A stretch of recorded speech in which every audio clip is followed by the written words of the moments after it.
Friends అందరూ ఎలా ఉన్నారు? వర్షాలు పడుతున్నాయి. చాలా జాగ్రత్తగా ఉండండి. బయటికి రావద్దు. ఈరోజు మనం చేసుకుంటున్నాం పాలతో వెన్న, నెయ్యి, అలాగే పన్నీరు. చూడండి మన ఇంట్లో అనేది పూస పూస నెయ్యి, అమ్మ చేతి నెయ్యి అనేది పూస పూస నెయ్యి అనేది ఎంత బాగా చేసుకోవచ్చండి. చాలామంది అంటారు మీగడ పైన తీసిన పాల పైన తీసిన మీగడతో నెయ్యి అనేది పూస పూసగా రాదు, గుల్లలు గుల్లలుగా రాదు, టేస్ట్ ఉండదని. ఇప్పుడు నేను చూపిస్తున్నాను చూడండి. ఇది చూడండి పాల పైన పాలు కాగిన తర్వాత చల్లారి పెట్టేసి ఫ్రిడ్జ్లో పెడితే నేను మీగడ అనేది వస్తుంది. నేను 15 రోజులు ఇట్లా స్పేర్ చేసి పెట్టుకునేసి 15 రోజులకు ఒకసారి అనేది నేను చిలుకుతూ ఉంటాను అనమాట. ఇది కొద్దిగా కూలింగ్ పోయేంత వరకు కొద్దిగా గెంటెతో అనేది కొద్దిగా కలబెట్టుకునేసేయండి.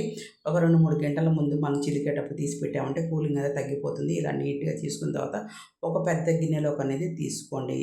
తీసుకొని మీరు పప్పు గుత్తితో కానీ లేకపోతే మజ్జిగ జీలికే కవ్వం ఉంటుంది కదా, ఆ కవ్వంతో కానీ బాగా చిలుకుతూ వచ్చారంటే మీకు స్పీడ్గా అనేది వెన్నపూస వచ్చేస్తుందండి.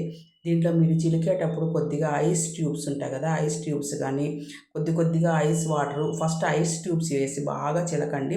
బాగా చిలుక్కుంటూ వచ్చారంటే మీకు మంచిగా వెన్నపూస అనేది వచ్చేస్తుంది. అప్పుడు మధ్య మధ్యలో అనేది ఫ్రిడ్జ్లో వాటర్ ఉంటాయి కదా, ఫ్రిడ్జ్ వాటర్ అనేది కొద్దిగా అప్లై చేస్తూ రండి. మీకు చాలా స్పీడ్గా అంటే చాలా స్పీడ్గా అనేది మీకు వెన్నపూస అనేది వచ్చేస్తుందండి. ఇది ఎందుకంటే ఆల్రెడీ మనం పాల పైన తీసిన మీగడ కాబట్టి చాలా స్పీడ్గా అనేది మీకు వెన్నపూస అనేది వచ్చేస్తుంది ఈ ఫ్రిడ్జ్ వాటర్కి. అందులో ఇప్పుడు వాతావరణం చాలా చల్లగా ఉంది కాబట్టి మీరు ఎక్కువసేపు అయితే కష్టపడిన అవసరం లేదు. చాలా స్పీడ్గా అనేది మీకు వెన్నపూస ఇలా స్మూత్గా అనేది నీట్గా గడ్డలుగా వెన్నపూస అనేది వచ్చేస్తుంది. మనకి వెన్నపూస తీసేసిన తర్వాత మనము చూడండి ఇట్లా ఫ్రిడ్జ్లో వాటర్ పోసుకునేసి నీట్గా కొద్దిగా కడిగినట్టుగా తీసుకోండి. ఈ పాలను కూడా వేస్ట్ చేయొద్దు.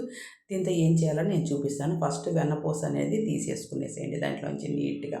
వెన్నపూసని 1-4 సార్లు 3-4 సార్లు బాగా వాష్ చేసుకోండి. వాష్ చేసుకోవడం వల్ల మీకు వెన్నపూస నెయ్యి అనేది ప్యూర్గా వస్తుంది. అది కాకుండా మీకు కాగబెట్టినప్పుడు గసి అనేది ఎక్కువ రాదండి. గసి చాలా తక్కువగా వస్తుంది. అలాగే స్పీడ్గా అనేది మనకు నెయ్యి కూడా కాగిపోతుంది అనమాట.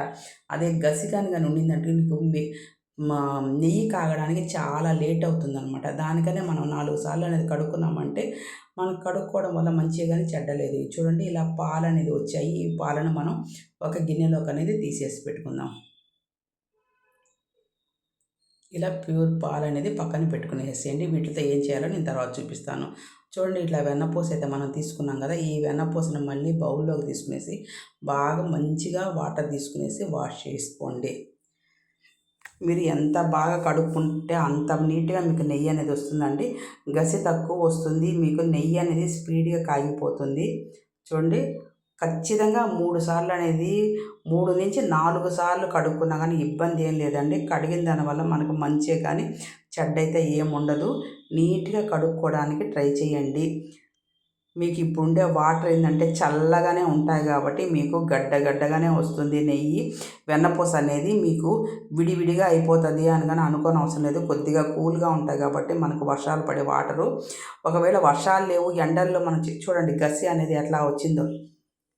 ఎండాకాలం మనము మీగడ చిలుక్కోవాలన్నా కానీ ఇదే అండి. కొద్దిగా ఫ్రిడ్జ్లో వాటర్తో కడుక్కుంటా వచ్చామంటే మీకు నెయ్యి వెన్నపూస అనేది అంత ప్యూర్గా వస్తుంది. చూడండి మనకు వెన్నపూస ఎంత నీట్గా అనేది వచ్చిందో.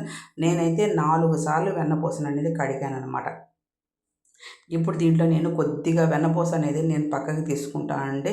ఎందుకంటే పిల్లలకి మనం బన్ బటర్ జామ్కి వాటికన్నిటికీ కొన్ని వాటికనేది వాడుకోవచ్చు చిన్నపిల్లలు ఉండేటప్పుడు. అది కాక ఇప్పుడు వర్షాకాలము ఇంకా చలికాలము వీటిలో మనకు చర్మం పగలడము, ర్యాషెస్ రావడము ఇట్లా అంతా ఉంటాయి కదా. ఇలా వెన్నపూస అనేది కొద్దిగా అప్లై చేస్తూ వచ్చామంటే కాళ్ళు కానీ ముఖం కానీ చాలా అంటే బాడీకి కానీ పూస్తూ వచ్చామంటే బాడీ అనేది స్మూత్గా వస్తుంది. అలాగే ర్యాషెస్ అనేది రావు, పగుళ్ళు అనేది రావు అనమాట. ఇప్పుడు నేను అనేది నీట్గా వెన్నపూస అనేది కాగబెట్టుకుంటున్నానండి. కొద్దిగా వెన్నపూస కాగబెట్టుకునేటప్పుడు అండి కొద్దిగా పెద్ద గిన్నెదిగా తీసుకోండి. పెద్ద గిన్నెగా తీసుకుంటే చాలా మంచిది. చూడండి ఇప్పుడు నేను ఆ పాలను అనేది పొయ్యి మీద పెట్టేశాను. ఒక సైడ్ వెన్నపూస కాగుతూ ఉంది, ఒక పక్క ఈ పాలు పెట్టాను. పాలు కాగేటప్పుడే మనము ఒక గ్లాస్లోకి నిమ్మకాయ, ఒక దెబ్బ అయితే సరిపోతుందండి.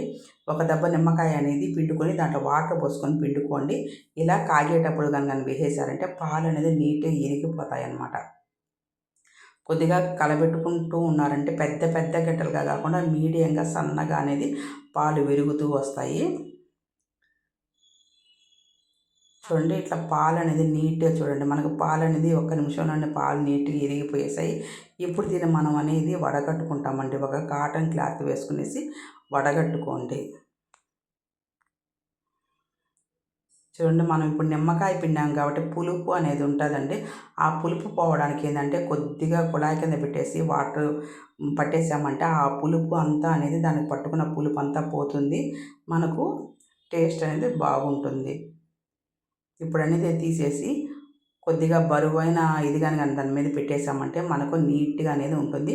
ఒకేసారి మీరు రాయి పెట్టేటప్పుడు దాన్ని ఒక షేప్లోకి రాణించి పన్నీర్ని ఒక షేప్లోకి రాణించేసి రాయి అనేది పెట్టామంటే పైన ప్లేట్ పెట్టి మనకు చక్కగా మనకు వచ్చేస్తుంది అన్నమాట. ఇలా బరువు పెట్టుకోండి. ఇలా బరువు పెట్టుకుంటే మీకు నీట్గా వస్తుంది. ఒక 2 గంటలు అయిన తర్వాత దాన్ని ఫ్రిడ్జ్లో పెట్టుకోండి. ఇప్పుడు దీన్ని వచ్చి వెన్నపూసను వచ్చి బాగా అడుగు నుంచి కలబెట్టుకుంటూ ఉండండి. అప్పుడు అడుగు అనేది మాడకోకుండా మీకు నెయ్యి అనేది చాలా స్పీడ్గా వస్తుందండి. ఇలా కలబెట్టుకుంటూ రండి.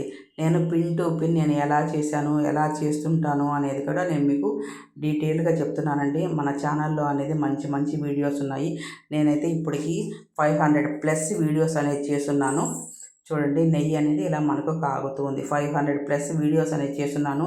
అన్ని మంచి వీడియోస్ చేశాననే నేను అనుకుంటున్నాను. ఒకసారి అనేది మన ఛానల్ అనేది విజిట్ చేయండి. మీకు మంచిగా అనిపించింది అనుకుంటే, మీకు కంటెంట్ ఉంది, పర్వాలేదు బాగా చేస్తుంది అని అనిపిస్తే ఖచ్చితంగా సబ్స్క్రైబ్ చేసుకోండి. సబ్స్క్రైబ్ చేసుకునేసి ఆల్ అనే సింబల్ని యాక్టివేట్ చేసుకోండి.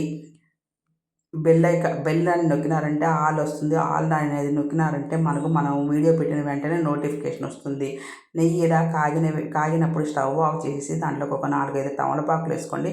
అలాగే మిరియాలు కూడా వేసుకోండి. ఇలా మిరియాలు వేసుకోవడం వల్ల పిల్లలకి దగ్గు అనేది రాకోకుండా ఉంటుందండి. నెమ్ము చారకోకుండా ఉంటుంది. తమలపాకు వల్ల ఏంటంటే మంచి స్మెల్ అనేది ఉంటుందన్నమాట. నెయ్యి అనేది చాలా మంచి స్మెల్ వస్తుంది. ఇలా అనేది నీట్గా అనేది కాగబెట్టుకోండి. మనకు ఎంత బాగా నెయ్యి వస్తుందో ఎవరండి చెప్పేది, వాళ్ళెవరో చెప్పారు వీళ్ళెవరో చెప్పారని అనుకోవద్దు. పాల మీద మీగడతో ఏ గ్లాస్గా నెయ్యి అనేది వస్తుంది. అలాగే టేస్టీ గుల్లగా నెయ్యి అనేది వస్తుంది. నేను ఎన్నో సంవత్సరాల నుంచి చేస్తున్నాను. ప్రతి ఒక్కరూ చేస్తూనే ఉంటారు. చాలామంది చేస్తుంటారండి. పెరుగు మీద నెయ్యే కాదు, పాలపైన నెయ్యితో కూడా చాలా టేస్టీగా ఉంటుంది. ఒకసారి అయితే కొత్తగా ఎవరైనా చూస్తూ ఉంటే ఒకసారి ఇలా ట్రై చేయండి. పాత వాళ్ళకి పెద్దవాళ్ళకి అందరికీ తెలిసే ఉంటుంది కాబట్టి నేనైతే వాళ్ళకి చెప్పడం లేదు. చిన్నవాళ్ళు కొత్తగా చేసేవాళ్ళు ఎవరైనా ఉంటే ఇలా ట్రై చేయండి. చాలా మంచిగా వస్తుంది. అలాగే మన ఛానల్ అనేది సబ్స్క్రైబ్ చేసుకుంటారని ఆశిస్తున్నాను. మంచి మంచి కంటెంట్తో నేను మీ ముందుకు వస్తూ ఉంటాను. ఇప్పటికే నేను మంచి కంటెంట్ ఇస్తున్నాను అని నేనైతే అనుకుంటున్నాను. మీరే నాకు ఏ విషయం అనేది కామెంట్ చేసి చెప్పండి.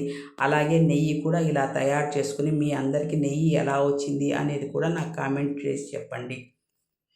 మన వీడియోస్ అనేది నన్ను ఎంకరేజ్ చేస్తారు, నా వీడియోస్కి సపోర్టింగ్గా నిలుస్తారు అనే ఆశతోనే నేనైతే వీడియోస్ అనేది చేస్తున్నాను. మీ అందరికీ నచ్చితే లైక్, షేర్,